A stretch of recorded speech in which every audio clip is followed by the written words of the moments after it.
नमस्ते सुभद्रा हेल्पलाइन को आपको स्वागत दयाकर सुभद्रा योजना संबंधित प्रश्न कहतु।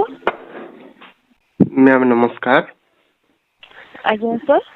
मैम एक्चुअली सुभद्रा योजना जो अप्लाई करा जाउची अधिकांश महिलांकर बैंक अकाउंट ठीक थाई भी कोन पई आसुनी सुभद्रा योजना रे प्रथम किस्तिर टंका।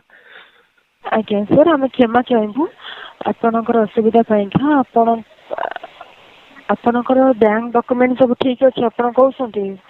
हां बैंक अकाउंट डॉक्यूमेंट सब जिंस ठीक अछि हेले पर्यंत भी प्रथम किस्तिर टंका आसीनी।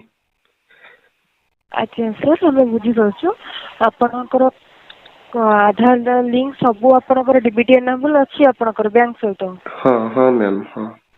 अच्छा सर सरकार के तरफ वेरिफिकेशन होउची सरकार के तरफ जेहेतु एबे वेरिफिकेशन चलजी स्टेप बाय स्टेप वेरिफिकेशन होउची वेरिफिकेशन हे गला पर अपन जदी एलिजिबल रहउछंती सेमानक अकाउंट को पैसा आसीबो।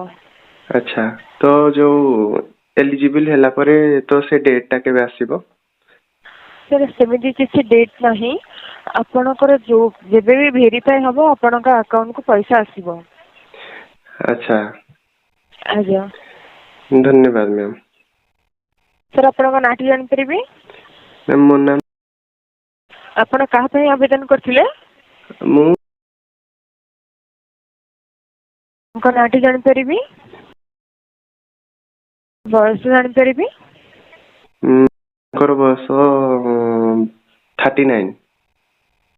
आपनका जिल्ला आपनका ब्लॉक। अच्छा सर आपण आउ के जाने पे चाहउछंती। No ma'am. सुभद्रा हेल्पलाइन को कॉल करथार धन्यवाद।